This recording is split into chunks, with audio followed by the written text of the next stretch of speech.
So our goals for the next hour are to clarify the two new course format options, kind of talk about what they mean, what they might look like. We'll talk about some considerations and strategies for both formats. And then we're going to answer your questions, right? So again, ask in the chat as we go along, and then we will also have a Q&A period at the end of the webinar too. All right, well, let's just jump right in. So you may remember the provost sent out an email on Wednesday, May 27th, that kind of talked a little bit about academic restart. And part of it was these 3 questions that you should be talking about with your chair or the leader of your unit as you decide the format for your course in the fall. We're really here today to talk about the first question, right? Can the essential benefits of the course or activity be replicated through online or remote means? And we're going to talk about the 2 new online course formats options in the registration system that can kind of help you answer this question. The other two questions about, the room or the space, is it able to accommodate physical distancing? Would the nature of the activity require people to be, or the course require close physical proximity? Those are sort of better answered at your department end. We know that the Academic Restart Committee is still thinking through classrooms, how they might look, how they might accommodate physical distancing. So those decisions are sort of still in process. So we're going to focus today on the fully online formats that are now available in the registration system. The first one is called Web, and this is for online sections or online courses that do not require any synchronous virtual meetings, okay? So no rooms or days or times will be assigned for these courses. The courses will be completely asynchronous. The sync option is for online courses or sections that do require an online synchronous meeting day or time. No rooms will be assigned to this, but you will have to enter your synchronous meeting days and times into the system so that students know and can make a decision about whether or not the class will work for them based on that. So before we get into talking about what these 2 things mean, I want to do just a little refresher for you. I had to do a little refresher for myself too. So from the Wayne State Bulletin, per credit hour, the courses require 1 hour of classroom time, which is really 50 minutes, right?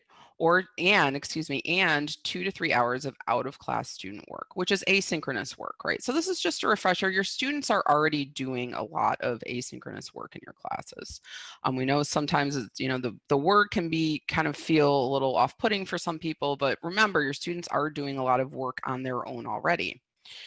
Across a 15-week semester, this would be 45 to 60 hours of work per credit, which breaks down to 9 to 12 hours per week total for a 3-credit course. And that's a good number to keep in your mind when you're thinking about how the how your online course might run, right? How much work you want your students to do over the course of a week.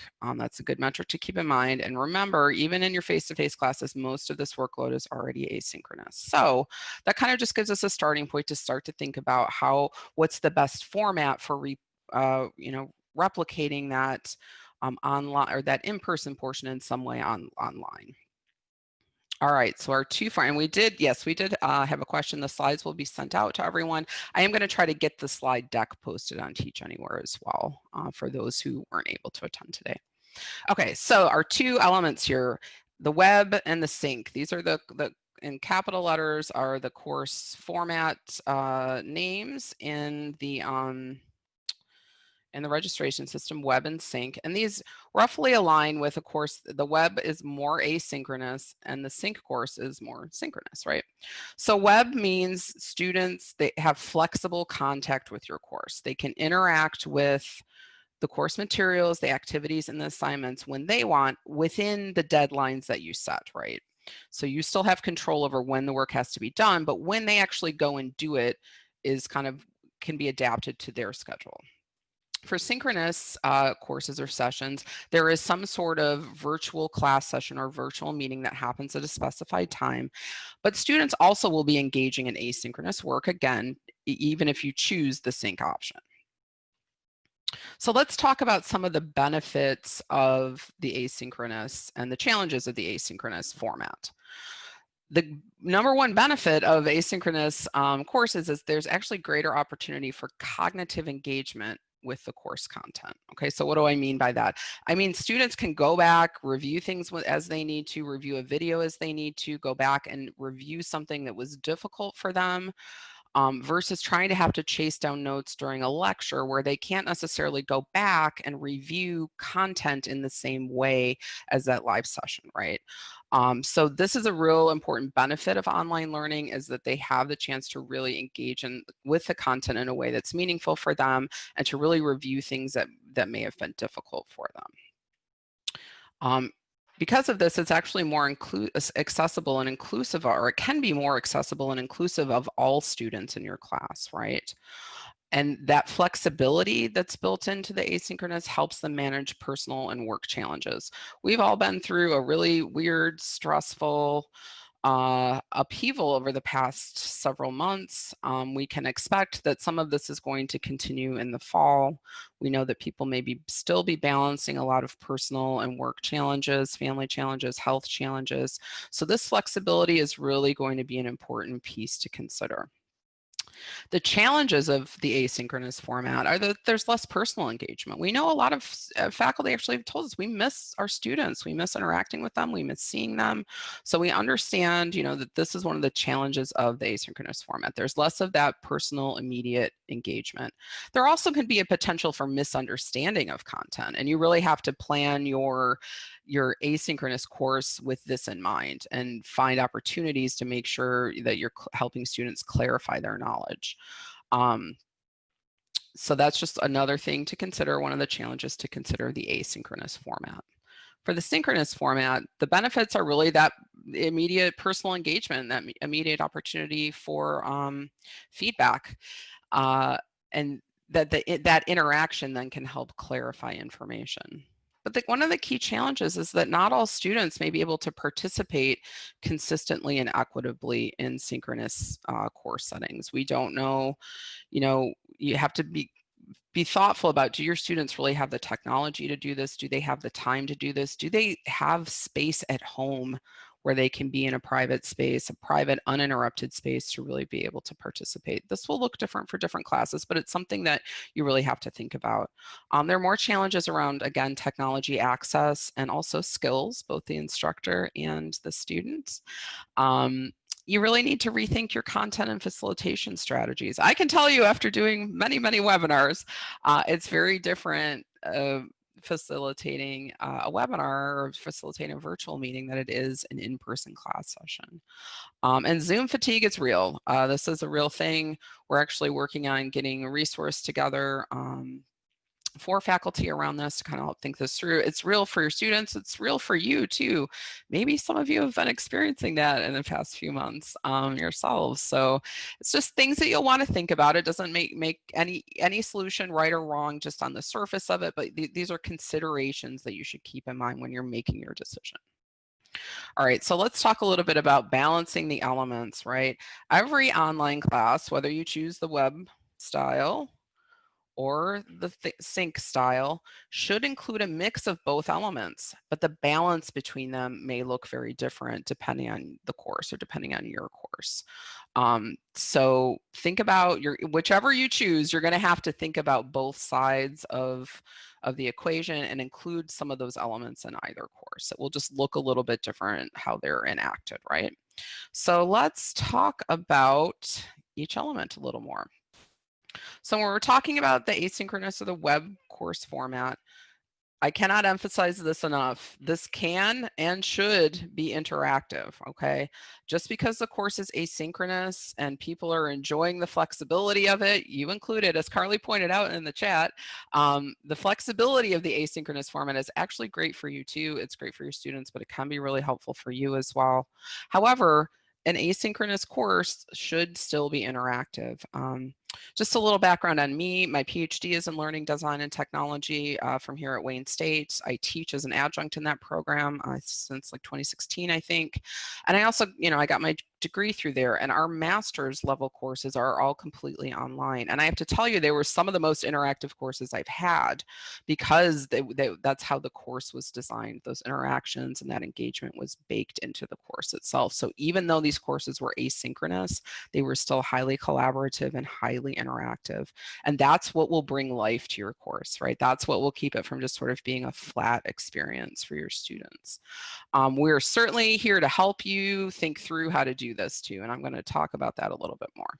But I would also just like to emphasize that even an asynchronous course should have voluntary opportunities for synchronous communication with you. So these are things like virtual office hours.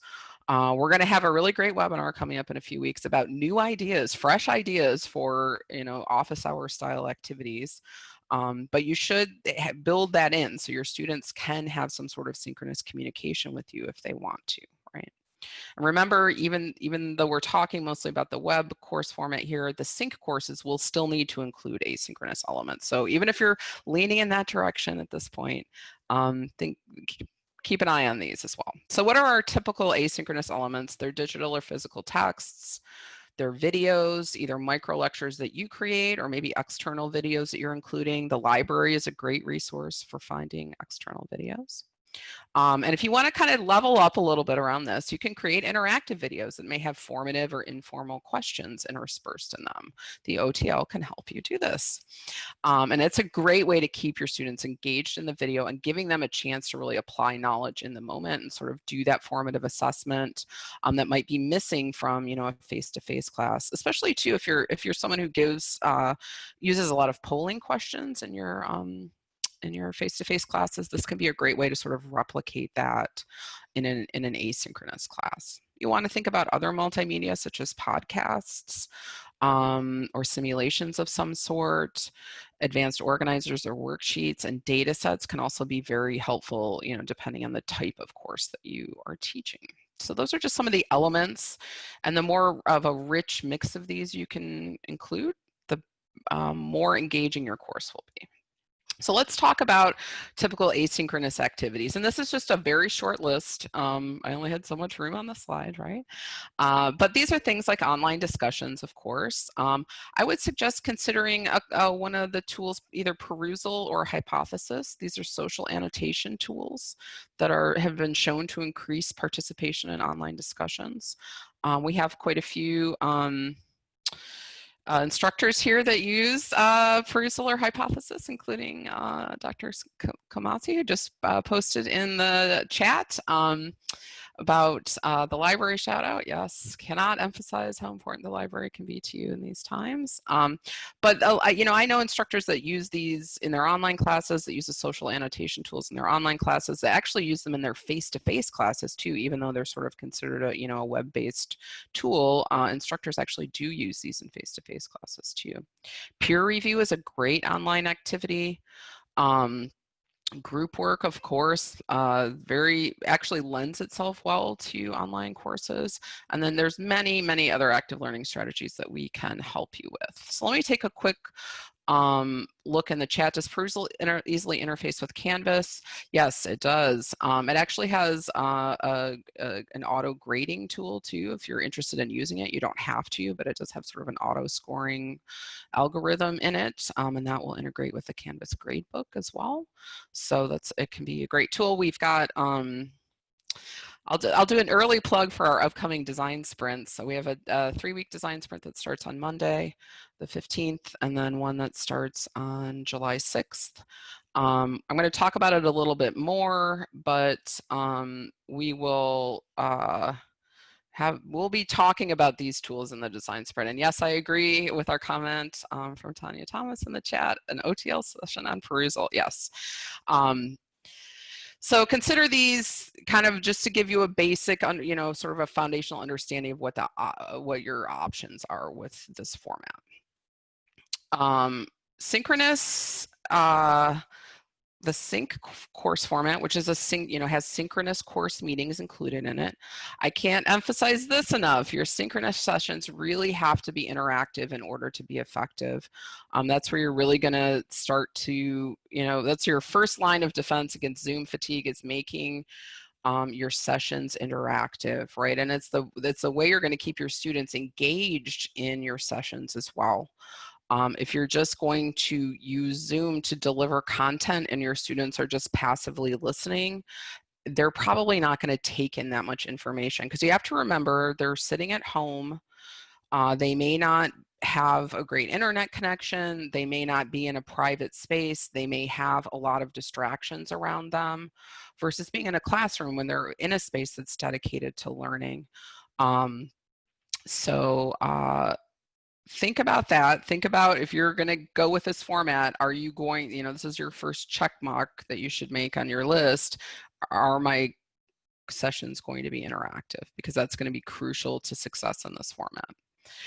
I really encourage you to be compassionate and flexible about your attendance policies and your requirements to keep webcams on. I saw a question in the chat. I will answer it in just a second. Even though you may be putting these in the course system as required times, we know that times are strange. Times are going to continue to be strange in the fall. People may find that their work or personal responsibilities shift a lot. So there may be problems with them being able to attend every session. They may run into technology problems and not be able to attend. Things like that. So be flexible about attendance. Record your sessions for those who can't attend and let your students know beforehand that it will be recorded. And be flexible, especially if you're recording, about requirements to keep webcams on. Some people, you know, there are a lot of justifiable reasons why people feel like that they're not comfortable doing that. So be thoughtful, compassionate, and flexible about that. And remember, even if you're going with this format, you're still going to need to include some asynchronous elements to really have a rich and meaningful course. So let's talk a little bit about the class meeting types, and I will segue into the Zoom question in just a second, because we're going to talk about the tools in a second too. So again, interactive class sessions are great for asynchronous meetings. So these could be, again, micro lectures. Maybe you are you know, delivering a content lecture, chunk it out into 10-minute segments and intersperse polling questions or some sort of chat-based Q&A. You could do a small breakout room for discussion, but think about not really, you know, trying to really include those interaction points. Even if you're, you know, delivering content, you still need to break it down and you still need to think about how you're going to make it interactive. Q&A sessions or problem-solving sessions are another great use of a synchronous meeting type. Virtual office hours. Now this would be something that maybe you include in your asynchronous course, or other cases where immediate feedback is beneficial. That is the real benefit of this virtual synchronous meeting, is that you can give students immediate feedback on something, right? So when that is really crucial to your course, this can be a good option, or it can be an option that you should think about including. So our typical synchronous tools, Zoom, we're in the process of having Zoom rolled out campus-wide. I'm very happy about that. It's going to be our primary synchronous tool integrated with Canvas.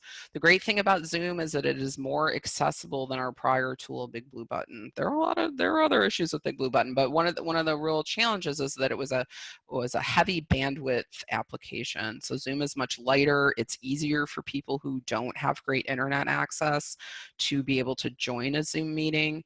And there's really great help available for Zoom, and there's also a lot of options available for Zoom, right? So we've got polling in Zoom, we have breakout rooms in Zoom, we have the yes no button, sort of the interactive participation buttons. If you open the participants list in Zoom, which you can do by hovering over the top near the toolbar and click on participants, you'll see at the bottom that there's the yes no, go slower, go faster. That's another way that you can kind of drive a little interaction in your courses, by asking students to engage with those tools as well. I also want to give a shout out for MS Teams. We know a lot of instructors use MS Teams already. It's great for highly collaborative courses that have group projects, because it supports file sharing and group interaction. And it also has, you know, the conferencing feature as well. And just a quick note, Big Blue Button will be retired when Zoom is rolled out. So I just want to turn to the chat here and see what we've got going on. If you've got some questions at this point, that would be great. I'm going to talk next about sort of best practices and considerations for each format too. So we will get to that, but I just want to take a little time to look at the chat. So I'm here to figure out if sync is right for me, having taught online for 11 years in web. The online thing I wonder about is time zones. Yeah, so that's a great point. Thank you for making that in the chat. If your students are geographically distributed, which some still may be, some of your programs may already have international students in them, and some, some who may have been local previously may have gone, to live with family or friends elsewhere for the duration of this. So you'll definitely want to be mindful if you're using, if you're going with a synchronous course format that, you find out if you're where your students are, and think about how you can, accommodate that, and make sure that they know that the class session is in, Eastern time zone, right?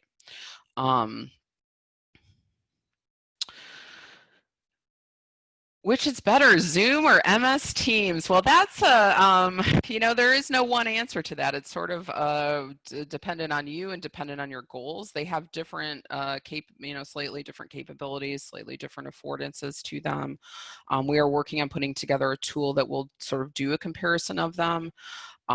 We have Tanya Thomas in the chat who uses Teams a lot, and she doesn't use Teams only for the video conferencing capabilities, but for all of the other tools that are bundled into Teams. If you have students who are going out into the business world and you know that this is their career path, Teams might be a good option for you because it's something they're going to have to use later on in their life too.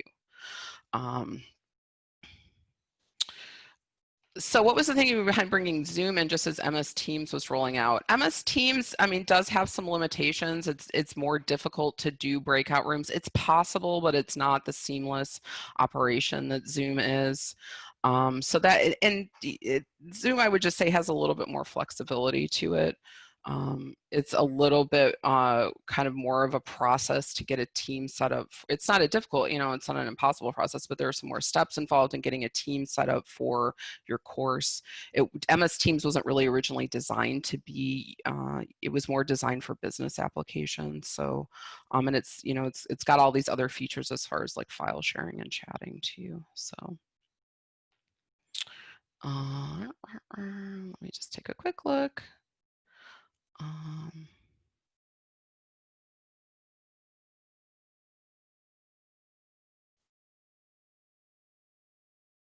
So would it be wise to create a team site for every course? If you're going to use Teams, we would actually highly, you're going to have to create a team site just in order to be able to be able to connect with your students in Teams. CNIT has put together an integration, which is like a couple step process for setting up an MS team for your course.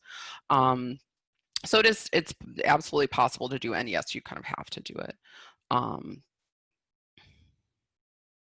And it is possible to do breakout rooms with Teams, but it is not the seamless process that it is in Zoom. Zoom, it's literally just clicking one button and Zoom will kind of do it for you. In Teams, you have to set up channels for each of the groups.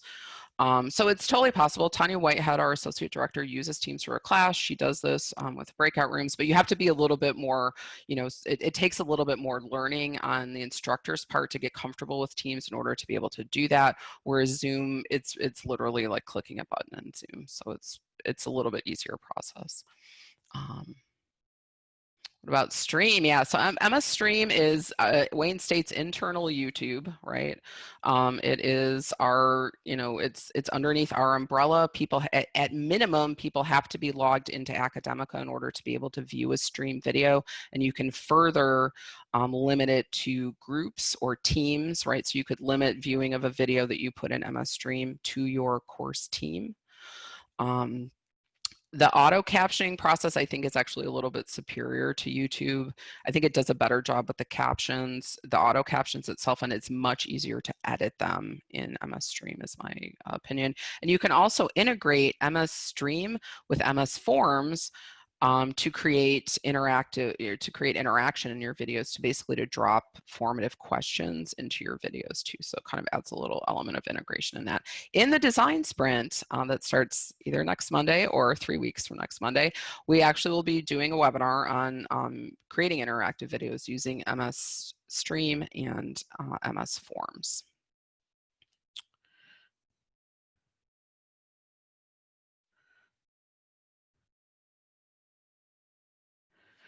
Yeah, Alina, I think that's a great idea. I think that's a really great idea.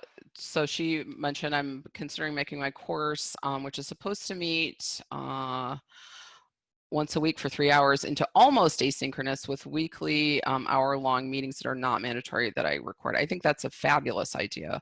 And that way you're really meeting all of your students' needs, right? So those who aren't able to attend the optional synchronous meeting, they can go to that meeting if they, if that's important to them. Those who either can't or would rather work asynchronously, or it benefits them to work asynchronously, they can go back and view that recording when they need to. So that's a really great way to think about doing it. All right, we're gonna have more time for Q&A at the end, but I'm gonna persist here with our slides a little bit back to the PowerPoint. So I just wanted to go over some considerations about like which might be best for you or your students. And these are some things we would recommend that you think about, right? Consider the web, the asynchronous format, when your classes are over 30 to 35 students, especially, right? The bigger your class is, the more beneficial asynchronous is going to be for a variety of reasons. But I just want to emphasize it can also be a great choice for smaller classes. I teach, generally my classes range anywhere from 15 to 25 students, and I teach, mostly asynchronously, very much as Alina described it there, where most of the work is asynchronous and they have some opportunities to meet with me synchronously as well. But those are very flexible opportunities. It's not a required time every week. So consider web when your classes are over 30 to 35 students. When you have a really diverse group of students, or you're not even really maybe sure what's going on with them in terms of technology access and knowledge, in terms of their work life, their home lives, their responsibilities that they might have.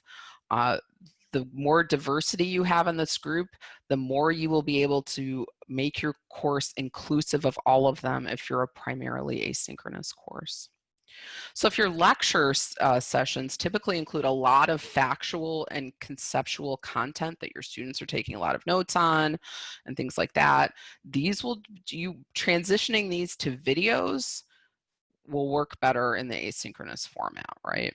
And then if your assessment is primarily through a lot of objective tests and quizzes, you might also consider the asynchronous format for that. However, again, I want to emphasize that it's still a great choice, and in some ways an ideal choice for discussion, writing, or project-based courses as well. But when there's a lot of memorization of content and then application of it, that really is going to do well on the asynchronous versus trying to deliver those lectures synchronously, okay? So let's talk about considerations and like when you should consider a synchronous class. When your classes are under 30 to 35 students, that's when it starts to be a little more difficult to manage the synchronous session, is when you're kind of cresting over that. When your class meetings are highly interactive, right? When they're already highly interactive, you have an easier switch to the synchronous session because you're already doing that already.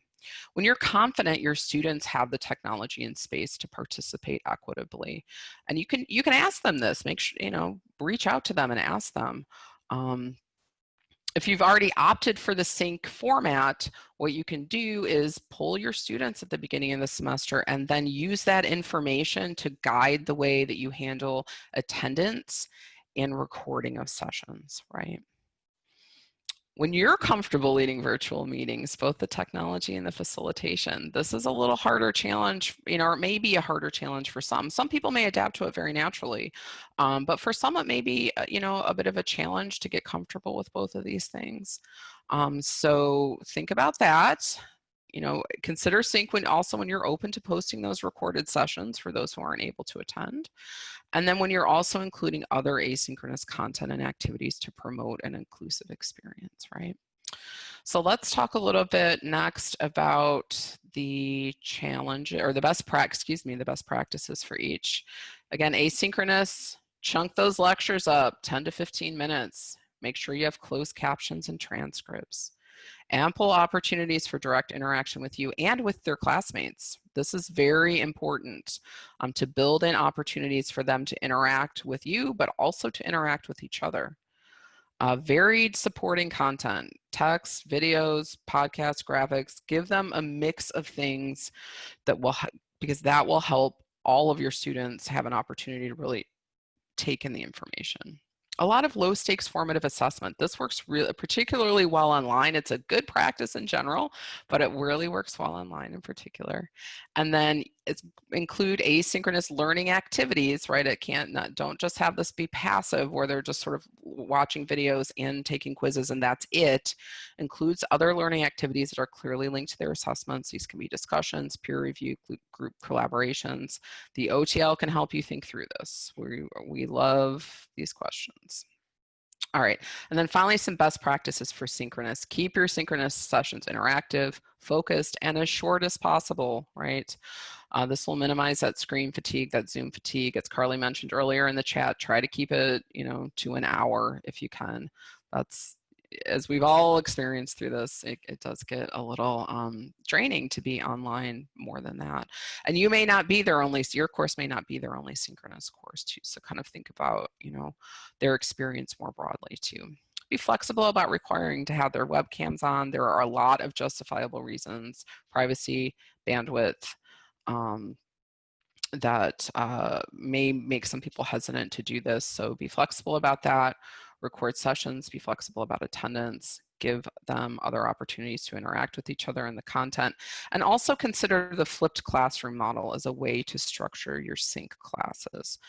I will link to a resource on the flipped classroom model in the slide deck we send out to you. We'll also be talking about this in the design sprint that's coming up. So I'll do the plug for this at the very end. Let's take a look at the chat and see what we've got in the chat. And that's actually all of my slides. We're going to spend the rest of the time talking things through, getting some consensus opinions here. So let me just take a quick look at the chat.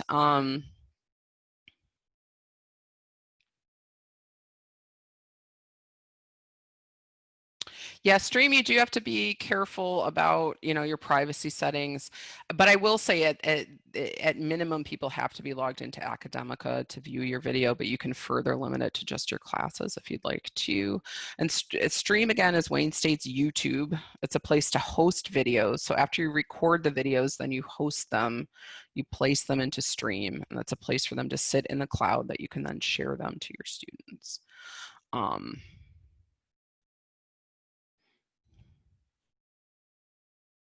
Yeah, and pretty much any video that you record, you can put into Stream, regardless of how you do it. And yeah, agreed. It's a little bit of a misleading name, but streaming videos aren't always live, right? They're just a way to access videos. And I will say we get this question sometimes. I'm just going to really quickly mention this.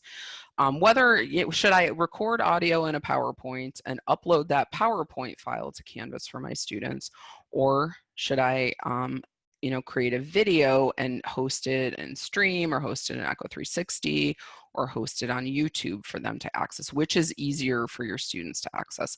And it's actually the hosted video, whether you put it in Stream, whether you put it in Echo 360, it is easier for them to stream a video online or watch a video online than it is for them to download a large PowerPoint file with audio included in it. The more accessible choice is to have it hosted somewhere on the internet that they can watch it, because then they could even watch it if they're with their phone if they need to. It gives them more flexibility about how they interact with it.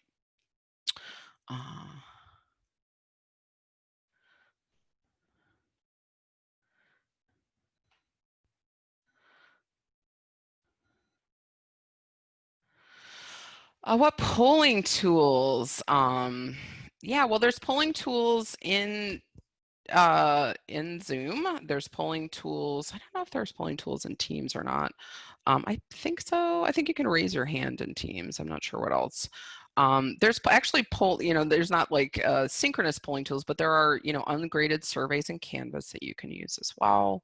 Mentimeter is another way that you might incorporate some polling in your class too. So there's lots of things to do, but the Zoom polling is actually pretty good if you plan on using Zoom. It's a way that you can just do that right built into there. It's a good way of synchronous video streaming for a class. Yeah, I would need to, watch a film length video live with students.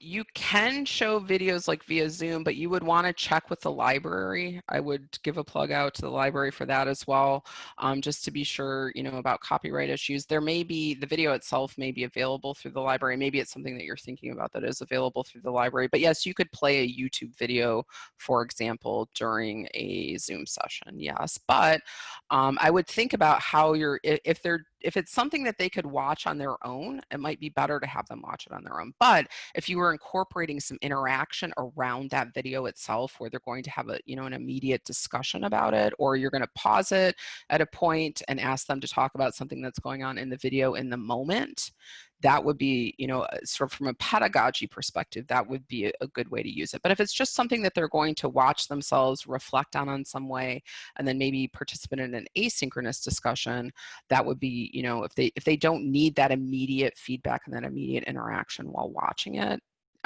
that could be another way to achieve that. Also, I teach a film and video, a film class and a TV class. Yeah, I would definitely, Lisa, I would definitely reach out to your librarian, to reach out to Carly as well, but reach out to your librarian around the copyright issues and what they suggest, because that's really something that they're a real content expert on, is this kind of stuff, or subject matter expert. So they're a great resource, and they really want to help. So we always like to give them a shout out when we can.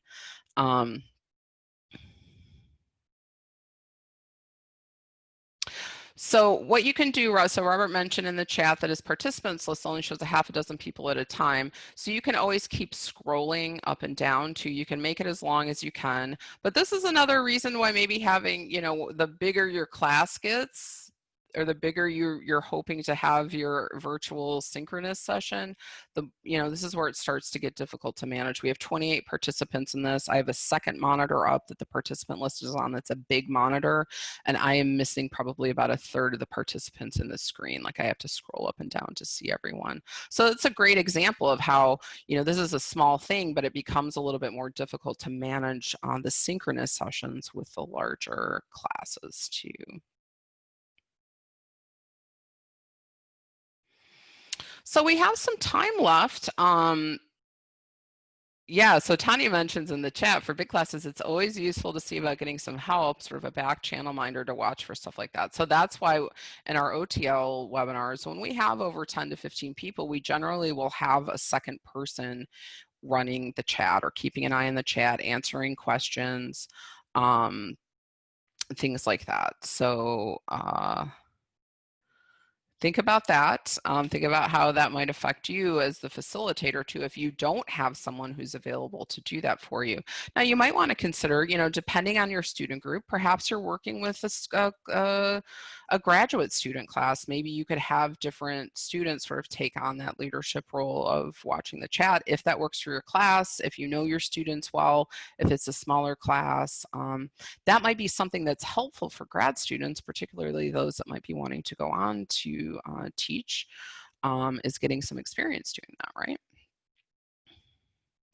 What does AAR signify when it is used as a classroom? I believe that I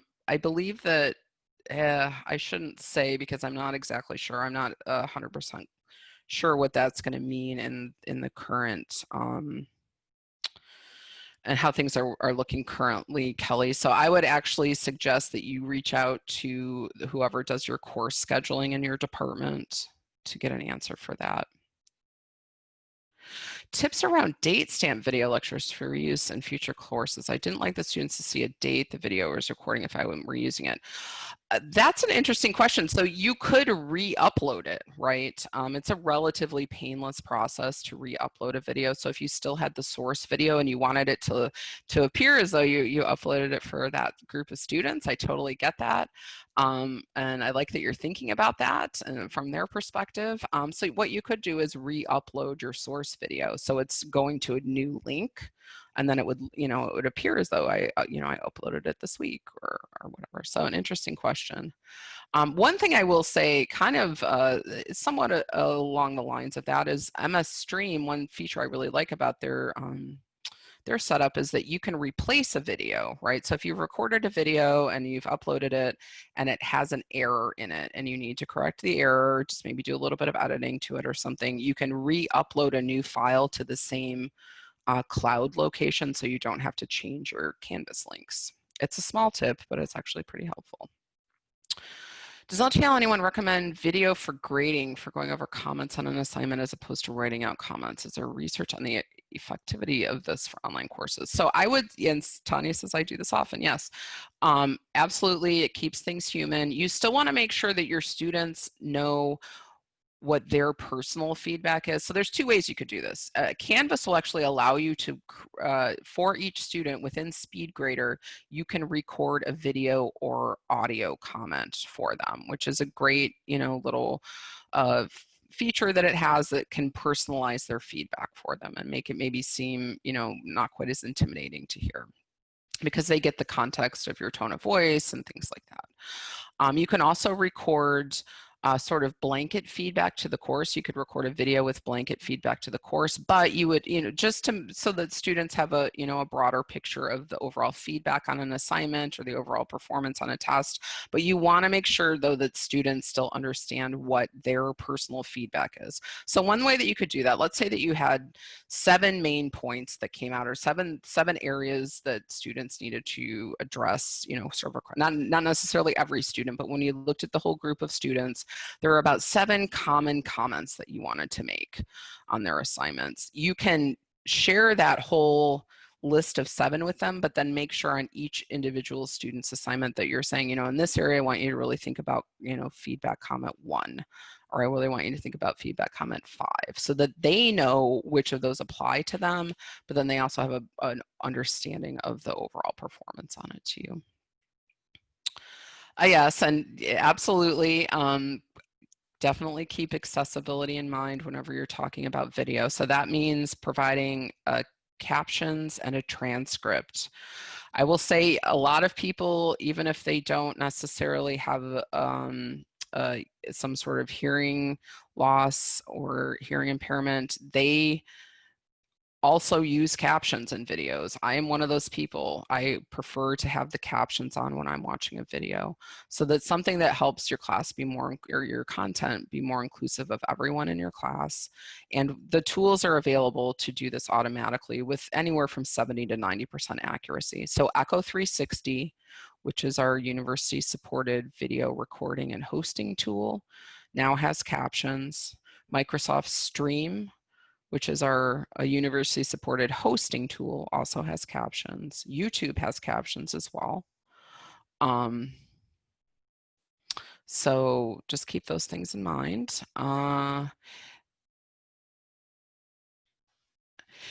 Yeah, and Canvas, so some people record video right in Canvas, but it's not, it's not always the best solution because it's not very flexible what you can do with it after you're done, after you've included in your course. It can be difficult to reuse. It does not include captions. It can cause your Canvas course storage space to fill up quickly as well. So we would suggest, if you're recording videos, to try to host them somewhere else and then link them into your Canvas course.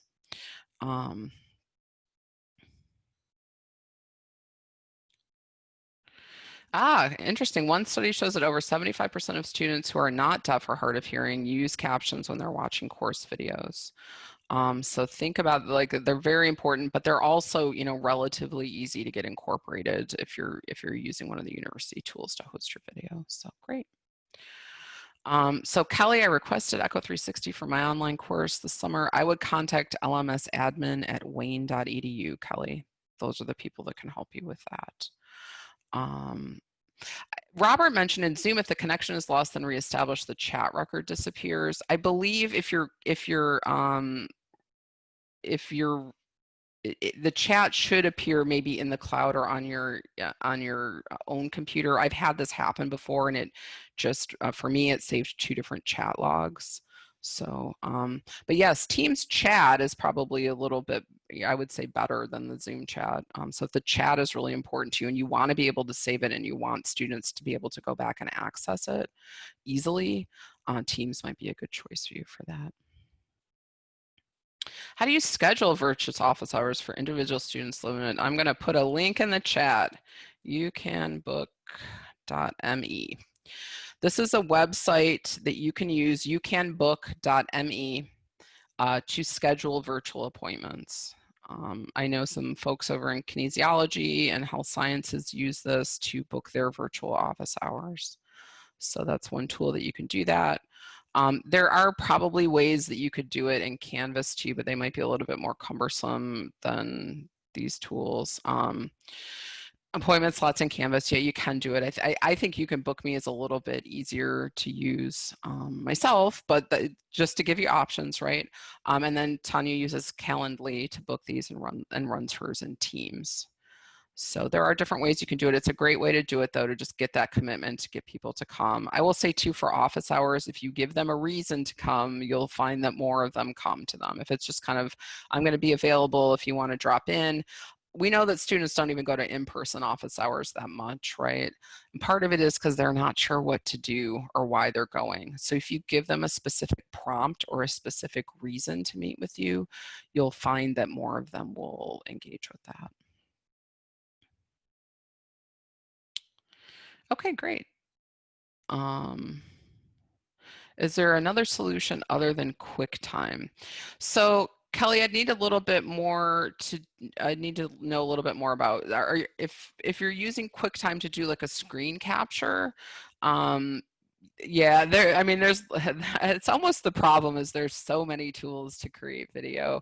A lot of it comes down to personal choice and what you find the easiest. And it also depends on what your goal is for why you're recording it, right? So I do a screen share with myself in the corner in a video with QuickTime. Yeah, so that's one way you can achieve it. Echo 360 will do that as well.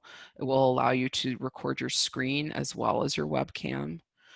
So once you get that straightened out, and yes, Carly just gave you my favorite tip of all. You can also record right in Zoom. You can start a Zoom meeting with just yourself, turn your webcam on, share your screen, and it will record you and what you've got on your screen too. This is how I record many, many, many of my videos, because to me, it's the easiest way. It saves to my computer, or it will save to the cloud, depending on your account and how it's set up. I'm not quite sure how the new accounts are going to look with that, but it's very, very easy to do this. And I highly recommend, as we move to Zoom, that you think about using Zoom for recording presentations. Yes, learn one tool and use it for several purposes. Oh, and Zoom, so yes, we have many, so again, another plug for the Design Sprint. We have many great faculty created tech tip videos, including several that Tanya Thomas made for us, one that Coffee made for us as well. So join the Design Sprint and you'll have access to those. We have sent those out in other formats too. We're working on getting Teach Anywhere kind of fixed up to be more oriented towards fall, but we've been very busy. So stay with us on that. Closed captions with Zoom. Oh, that's an interesting question. If you're talking about it during a live session, you could turn on your closed captions in your PowerPoint, share your screen, run your PowerPoint presentation, and if you were recording the Zoom session, it would record the captions if you need them during the live session. However, I would argue that it's better to put the closed captions on your video recording rather than have them in the live session unless there's someone in the live session who needs them, or unless it's somehow supportive of people in the live session. Because what we have to consider is some people actively don't like having the captions on. I know people like this. they can turn the captions off, they will. They find them distracting.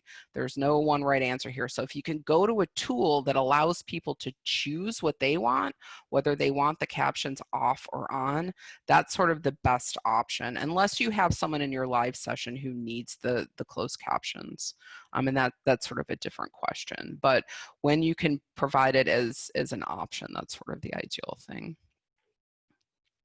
I'm also considering getting rid of the midterm and final. Yes. Yeah. You're singing my song there, Alina. Projects. They are, allowing your students to really construct their knowledge. Going online can be a great way to, or a great time to sort of embrace that and think through some really creative ways that students could put together really interesting, multimedia projects that can demonstrate their knowledge, right? So yes, I fully endorse that. And I have to say, as I've been teaching since 2016, and I've never given a test or a quiz. All of my classes are project-based, everything that they do. So I'm a little biased in that, obviously. All right, I'm going to put up our design sprint slide here as well. And then the link will be in the slide deck that you get, and we'll throw it here in the chat. Thank you, Carly, you're the best. So our first sprint, it's going to be a 3-week sprint. It starts on Monday the 15th. We also have another session that starts on July 6th. You can choose your level of participation. You can stay with us every day. You can go to every webinar. You can participate in every discussion. You can read every resource, but maybe you don't have that much time. That's okay too. You can choose the amount that you want to participate in it. The great thing about the sprint is once you're in the sprint, you're going to have ongoing access to all of the resources, our webinar recordings, our discussions, even after the sprint is over. So it's a great way. And I'll tell you the other great thing about it. It gives you experience in Canvas from the student point of view, right? Which is a little bit different experience than being in the instructor point of view. So we enroll you in a Canvas course. That's sort of our learning space and how we look at it. We don't, we're colleagues. We don't see you as students, but you get to sit in that role, in that position, and it will kind of help you understand how it works from their position to you, and what it feels like to learn online, what it feels like in terms of that mix of synchronous and asynchronous too. So we had really great response from the first one, and we'd love to see you in this one again. I took the sprint course on my own, so I didn't have the access to all the resources. Would you recommend enrolling again, or could I just sign up for some webinars? We are going to sort of tweak things, Alina, and have some different and new sort of refreshed resources. So you can certainly are welcome to sign up for the new one as well. Either of them actually, just to have access to those and to have access to the webinar recordings. We got a little backed up with the webinar recordings for the first sprint. We have streamlined our process for the second one, and it is our goal to have the webinar recordings up within 24 hours in the new sprint, and they'll be housed right in the sprint itself. And we're going to experiment and try MS Stream for the sprint too. We established a YouTube channel a long time ago, so we've just kind of been using that throughout this experience. But we're gonna mix things up for ourselves a little bit and see how things go using Stream. So there's no real cost to you to sign up for the sprint. Even if you don't want to do anything, if you're like, I'm busy the next 3 weeks, sorry. If you sign up, you'll at least have access to the resources too, which we will eventually be getting out into the public-facing Teach Anywhere site, but we're sort of concentrating on getting people ready for fall right now. So what else can we answer for you today?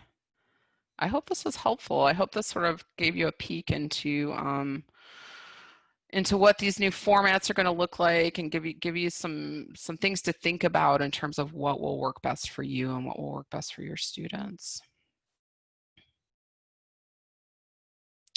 So I just signed up for the design sprint. How will I know that I'm enrolled? If you signed up for the June 15th design sprint, you will be enrolled in the Canvas course later today. We'll get an email out to you, and then the course itself, or the experience itself, the sprint, will start Monday. Monday we'll go live with it. We have webinars Monday, Tuesday, and Wednesday. That will be, the registration links will be available in the Canvas course and in the email we send you to. Yeah, and please, we will get this recording up to Teach Anywhere by the end of the day today, as well as the slide deck. So please feel free to let your colleagues know as well too, because we know people need to start making decisions about this. So my students course has student presentations on cases. What tools should support this? Microsoft Teams or Zoom would allow you to do this. So we need to know a little bit more specific about your courses and kind of where you're leaning in terms of technology to make an answer one way or the other. But either of those would allow you to have student presentations in your courses. Yes, thank you everyone for joining us on this Friday afternoon. We appreciate you so much. Everyone that's been interacting with us and throughout this process has been wonderful. So thank you for all of your active participation today, your great questions, your thoughtful help and feedback in the chat as well to all of everyone who participated. And make sure, one last call, put your access ID in the chat if you haven't already. That's how we're going to get the slide deck and such out to you this afternoon. So